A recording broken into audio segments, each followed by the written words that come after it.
So welcome to another CARP presentation, and this time we're talking about marijuana, cannabis to be specific, and medical cannabis to be a little more specific.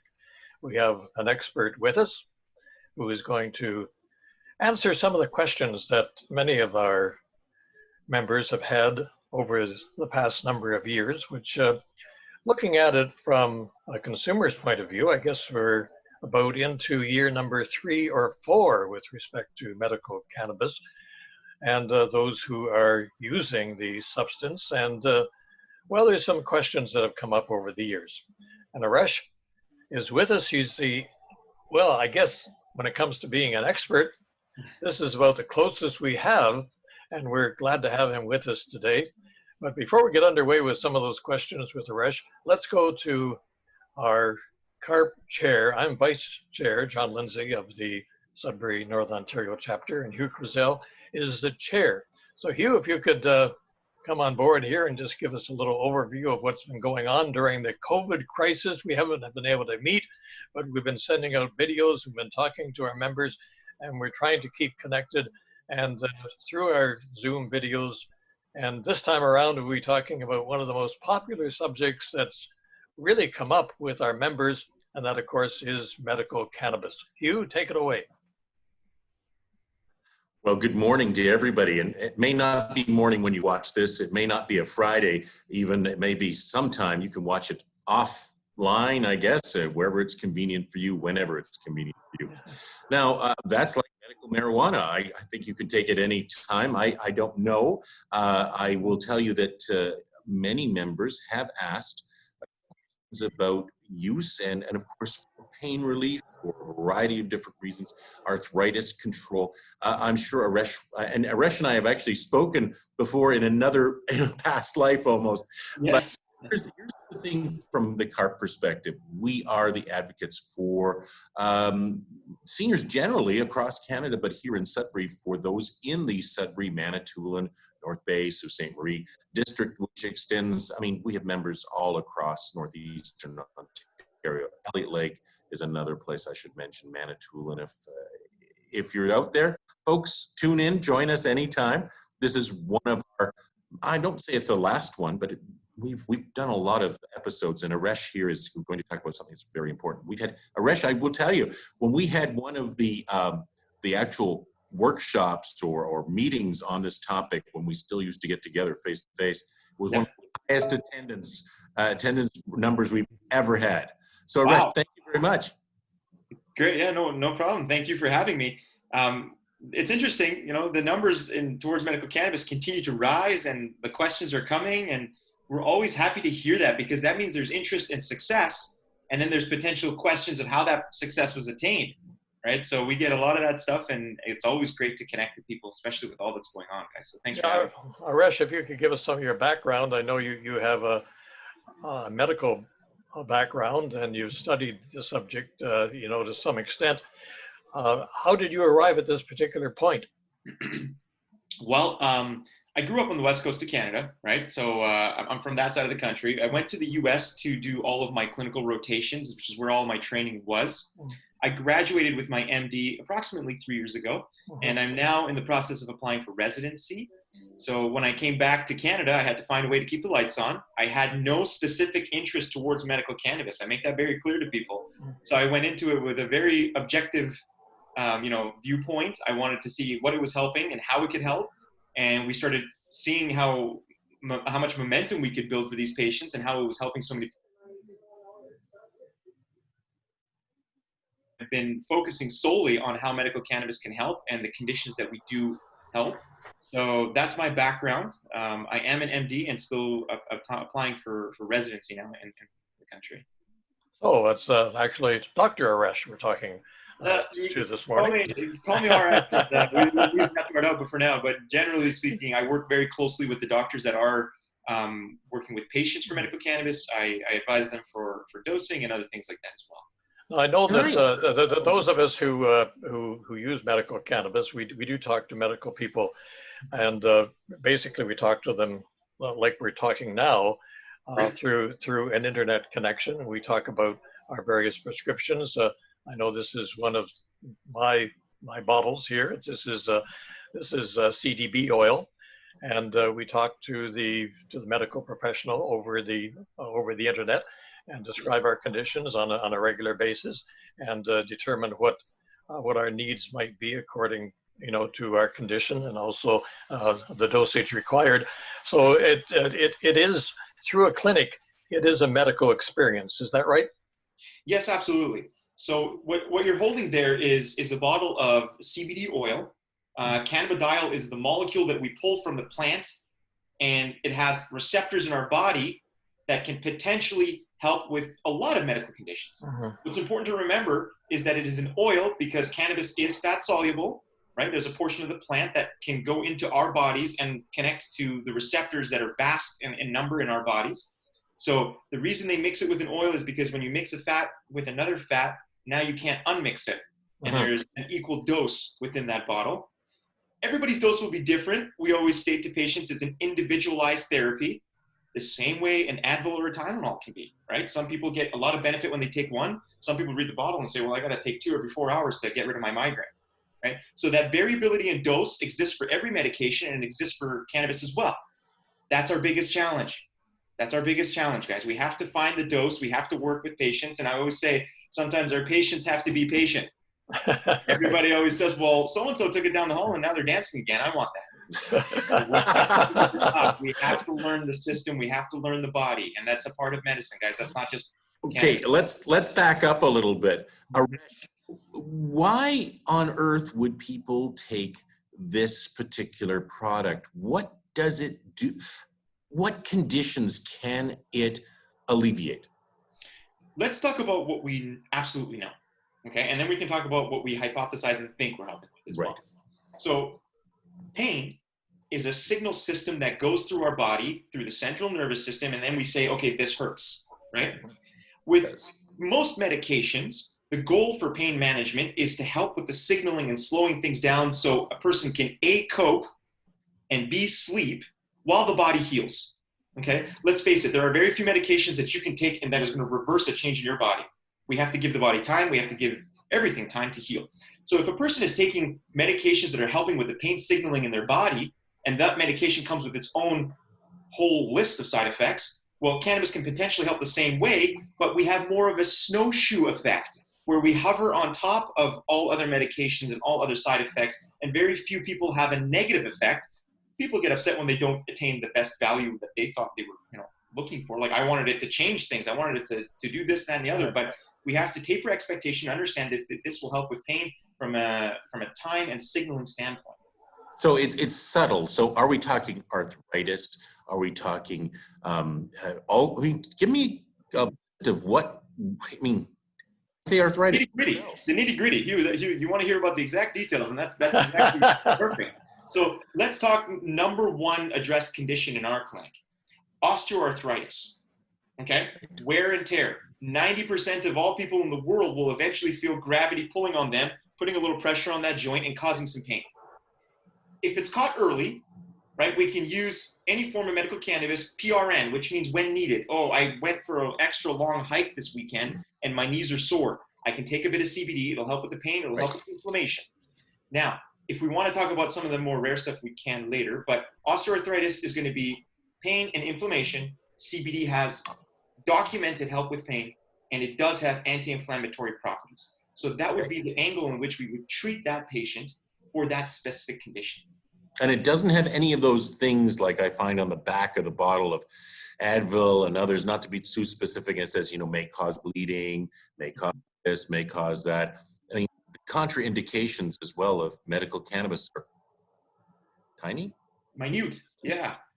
So what we are given, and it's kind of just a bit of an understanding of the medication, is that we can help a lot of different conditions and help with modern medicine being used less of due to the low side effect profile and high safety profile of medical cannabis. I guess that looks into one of the questions. We have a number of questions that yes, I have. And just looking at one here, the interaction with other medications. Yes. Is that a situation? Well, it's an excellent question, which is the reason why a consultation is so important.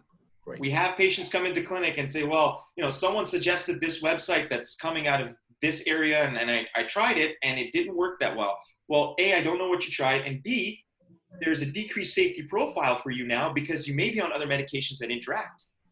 Like any medication, cannabis has its own pathway of metabolism out of our bodies. And if you're on 2 or 3 several medications that are on this pathway, it can cause fluctuating levels. We know exactly what those medications are. We can consult the patient on that. In the rare case, if a patient is on a medication that is going to be interacting with CBD or THC, we can very, very simply make a switch on the other medication if necessary, right? And I say if necessary because there are only really 2 medications that we are aware of that are interacting. Like we've gone through all of them, right? So those are the 2 that we know of. One of them is an anticoagulant, and the other one is a much, much older medication that's hardly ever used anymore. And if we come across these patients, we can very simply switch them from that class of anticoagulant to another, making it safe for everybody. I know that it's possible to, I guess I'm an early adopter going into year number 3, I guess. And my main, I have osteoporosis, Yes. as well too, of course. So that's a concern. But also what I take is a combination, a THC and a CBD combination.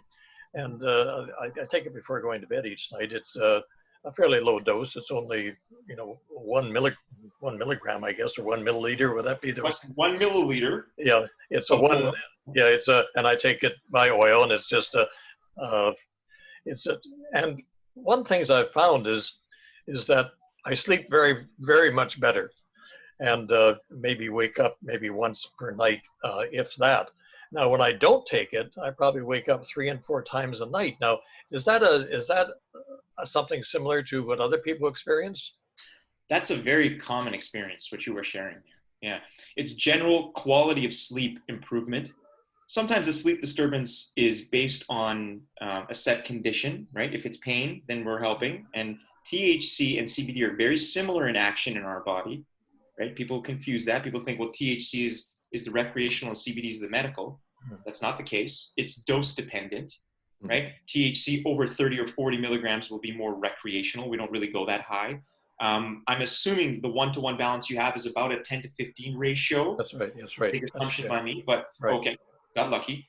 But essentially, that value of CBD and THC involves both the peripheral nervous system with CBD and the central nervous system with THC.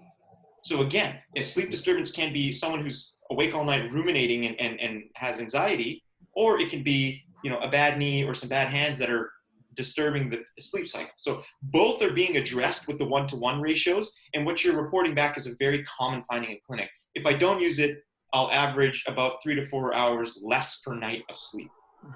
And again, that's is there a hangover effect though? However, good question. Very good question. There can be, right? Any sleep medication, if the dose is too high, you will wake up feeling groggy the next day, right? That's what the sleep medications are meant to do, make you feel groggy so you go to sleep. If that occurs, there are 2 options. One, we can try reducing the dose, or we can use the dose earlier in the night, right? So some patients will say, well, I reduced the dose and now I'm not sleeping. I take it back up to where I'm helped with the sleep, but I'm feeling it the next day. Well, guess what? If you move it back an hour, it gives your body a little more time to metabolize the medication when by the time you're awake in the morning, it should be out of your system. One of the other questions we have here, looking at our list of questions here, methods to take your medicine, capsule, oils, edibles,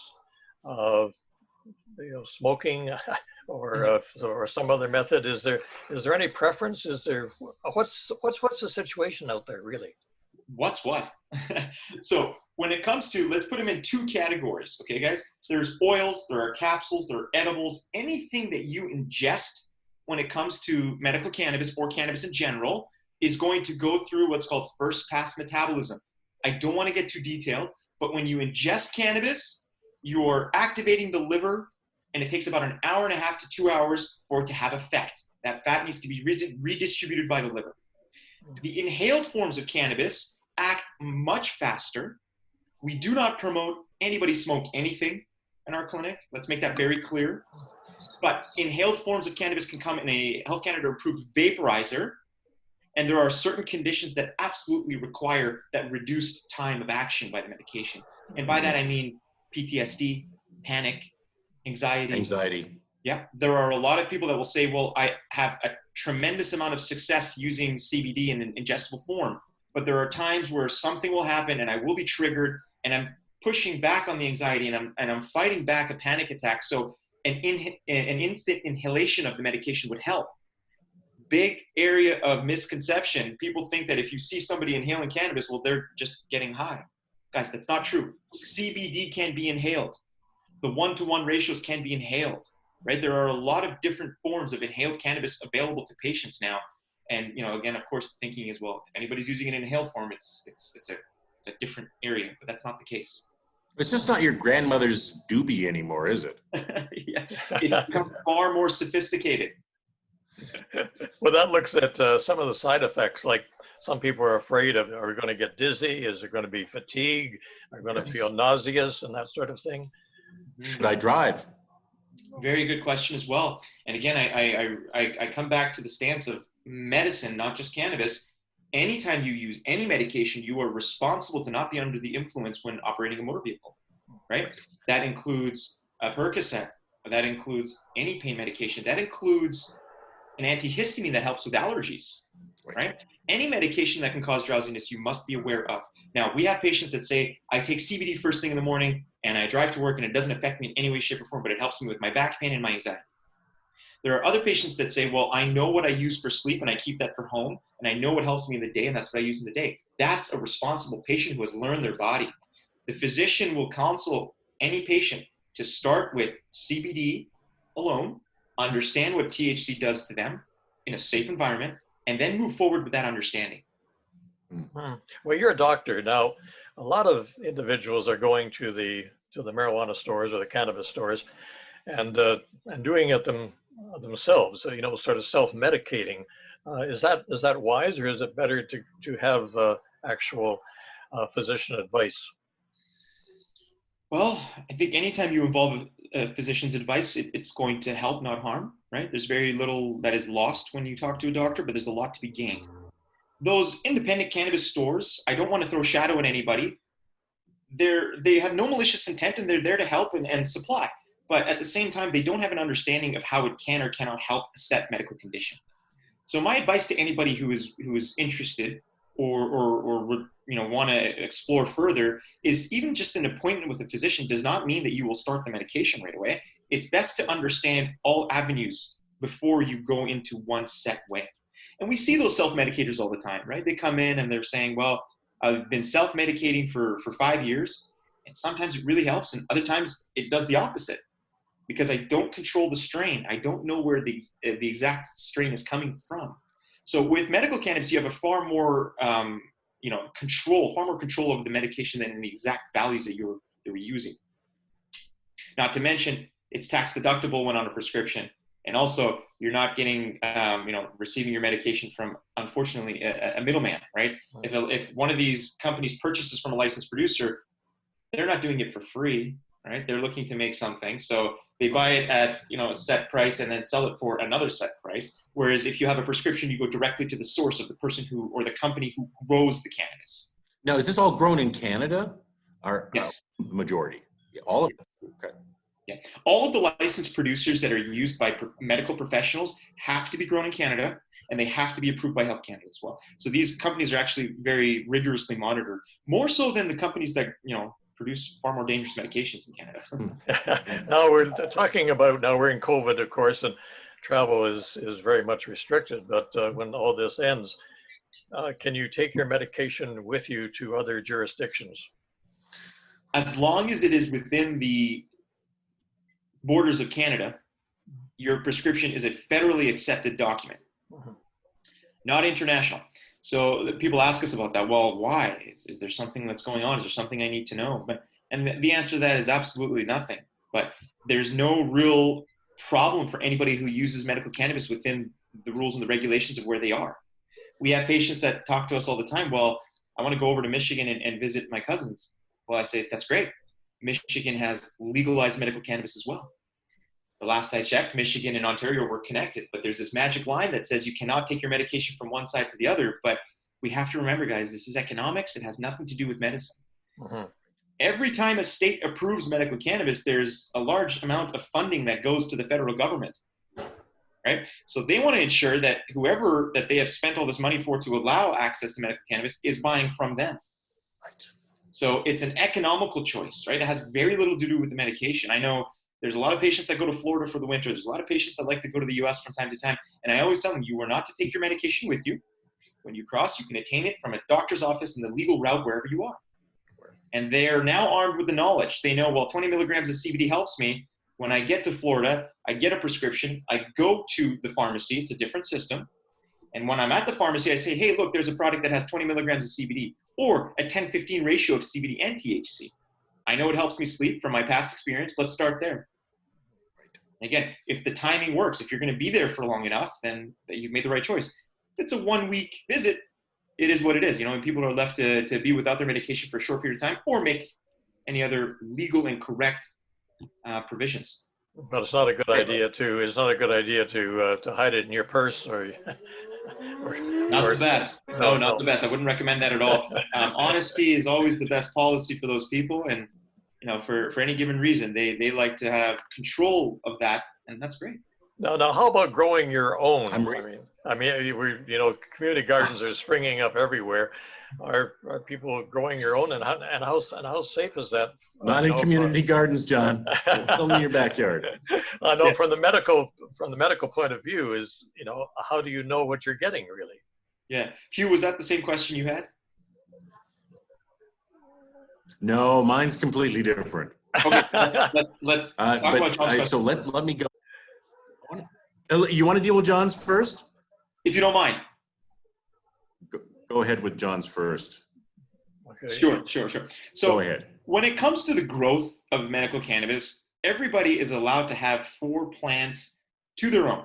Okay, personal production, the government does not have any kind of rules about that, up to 4 plants. Anything over that requires a legal document. Okay, the process is through Health Canada. It's complex, right? There are several steps to approval, and you have to have involvement with the place in which you are going to grow has to be documented. The number of plants you're going to grow has to be documented. And again, these are people that have been experienced in cannabis and know what they want and know what helps them. So for example, just to let you know, a patient will come in and say, well, I would like to grow my own medication. The healthcare professional says, well, do you have experience? Do you know what you're doing? They say, yes, I use these seeds that I purchased from this licensed producer, Health Canada approved. And I know that when I grow this plant, if I do a good job and my green thumb shines, then I will be able to have a plant that is between 12 and 15% THC. And I'm okay if it's not an exact value, because that's what's helped me sleep in the past. And I've been growing it non-legally anyways. At that point, the physician will think, well, this is harm reduction now. If I can control where he is attaining the seeds and I can legally monitor what he is growing, that gives us a better understanding than him just attaining anything and growing anywhere. Now, I always say this to patients who want to grow their own medication. If you think the plant attracts people, you should see what it does to bugs. You should see what it does to wildlife. It's not easy. You have to have experience. It's not for everybody. And a lot of patients will come back and say, hey, guess what? I tried it. I lost a whole bunch of plants. I had some unsuccessful plots. It's just so much easier for me to get it from the licensed producer, and that's what I'd like to do moving forward. It was an experience, and I had some time, and it was fun to try. I think we've seen locally that we've had a number of fires, and some people have speculated that some of these fires have resulted from people trying to make oils or edibles themselves using alcohol, which is very volatile, of course. And, so there's a danger element involved as well. I can't disagree. But if the speculation of people creating their own laboratories and making mistakes, I think that'll happen with any medication people try to create. Right? So definitely. There's a bit of an understanding to that they're trying to become an expert in a very short period of time, and there's mistakes in the learning curve. Without a chemistry degree. Let me turn to a very serious aspect of pain. When you're in cancer treatment, when you are experiencing cancer, this can alleviate a lot of the stress, a lot of the pain. Let's go there. Can you tell us a little bit about that, Arash? Yes, absolutely. Yeah. I like to think of it as medical oncology. Okay. This is the area in which there's a lot of people coming in with a lot of hope. Okay. And what we have to tell them is what we know. THC has had very limited studies when it comes to medical oncology. It's all done in what we call in vivo, in vitro, petri dishes with cancer cells, and they're adding THC and observing the difference. Right. Preliminary studies have shown that THC can slow down cell cycle growth in cancer and medical oncology, and CBD is going to help with all the inflammation. And when any cell grows, it pushes on everyone around it, and it can cause other conditions and symptoms to arise. So CBD is helping them cope, THC is helping them sleep, and we're fingers crossed that THC is helping in other ways as well. So we take on the medical oncology patients with, open arms and a lot of eyes to observe and see how they're doing. The medical oncology community, the physicians that work there, are a bit reluctant towards medical cannabis because, of course, they want to taper the expectation of a patient who thinks, well, this is going to cure me. Guys, the word cure is very dangerous to say, and we don't want to use those terms loosely. But if we know we are helping and we know we're helping with symptomatology, then yes, we should definitely. So it's another arrow in the quiver of pain control and medication that a cancer patient could ask for. Absolutely. I like to use, that's a good one, arrow in the quiver or tool on your belt of options that you have. And unfortunately, again, not to throw shadow on anybody, but after chemo or after radiation or any kind of pain that is felt, they're given morphine, right? Or they're given more harmful pain medications that can potentially lead to other problems. Cannabis is an excellent avenue for these patients. Well, we only have a few minutes left here. I think that for those people who may be interested, what is the best route for them to follow? I know that we do have physicians here in town who are prescribing medical cannabis, but some are not. So should you go to your own doctor? Should you go to a special cannabis clinic? Is there any preferred route, Arash? Well, here's the thing. A lot of the physicians that are opening up their mentality and their thinking towards cannabis are still not 100% sure on the prescription process. The advantage to going to a cannabis clinic is that you're getting into their wheelhouse, right? This is what they know and this is what they do regularly, so they'll be good at it. Additionally, with Apollo, we have the ability to observe and research. That's where Apollo started. When we initially came into medical cannabis, it was only for the purposes of research. Now, fast forward 7 years, and the research projects that we have been published for and the projects that we've worked with Health Canada have given us the ability to observe at a very high level. So the advantage to going to a clinic is that they're going to have experience with this. The other advantage to going to a clinic that is more formulated for research is that we will learn from people's experiences and for future generations have more understanding of how to use the medication. I think from my own experience, I know that I was a patient, or I still am a patient, but I was seen about every 3 months, then it came to every 6 months, and now it's almost a year that, so I guess I'm stabilized, and so now it's on a yearly basis, I go back and talk to the physician and determine where I am. So this isn't really an onerous procedure. Plus the fact, as you mentioned, for those on a medical plan, they can also declare this as a deduction as well. Correct, tax deductible, and obviously the ability to have access to medical grade cannabis at the tip of your fingers is a much better route than hoping they have what you need when you go into a store. Another thing that's just quickly, I know we're running out of time, but important for patients to understand is every medication has a time in which we have to learn it, right? And the last stage will be, well, what does it do in general public? So for us to be able to attain that information, it's kind of like, it's the cause, right? It's human understanding. We're about turning the dial of human understanding more so than, let's see what will help and just let it go. Your case is that you are a patient who's using medical cannabis with a fair understanding of how it affects you and considered stable. So again, you would be a successful sleep disturbance treated with a 10-15 ratio. Again, we'll document, we'll know, and we'll have that information ready for the next patient. Now, with respect to CARP, now CARP has affiliations with various organizations. Is is there any benefit for those who are CARP members? Yes, they do attain a membership discount, I believe, from most licensed producers. The one that you are mentioning was Spectrum Therapeutics. That's right. They have a close relationship with CARP. They give, I think, all CARP members 30% discount on their medication. The prices are continuing to drop, guys, which is great, right? We have been heralding that to the government and all licensed producers. As a clinic, we want what's best for the patient. It should be covered. It should be just any other medication. So we're happy to see certain licensed producers are recognizing that prices need to come down, and CARP is helping with that. And also all avenues are pointing towards attaining coverage from the government in the near future. So I know with mine, this CDB, there's a price reduction just recently, about 30%. So it works out to something like $1 a day or something, which is, when you're considering medications and the high cost nowadays, that's fairly reasonable. Very. I think it's fairly reasonable. I agree with you.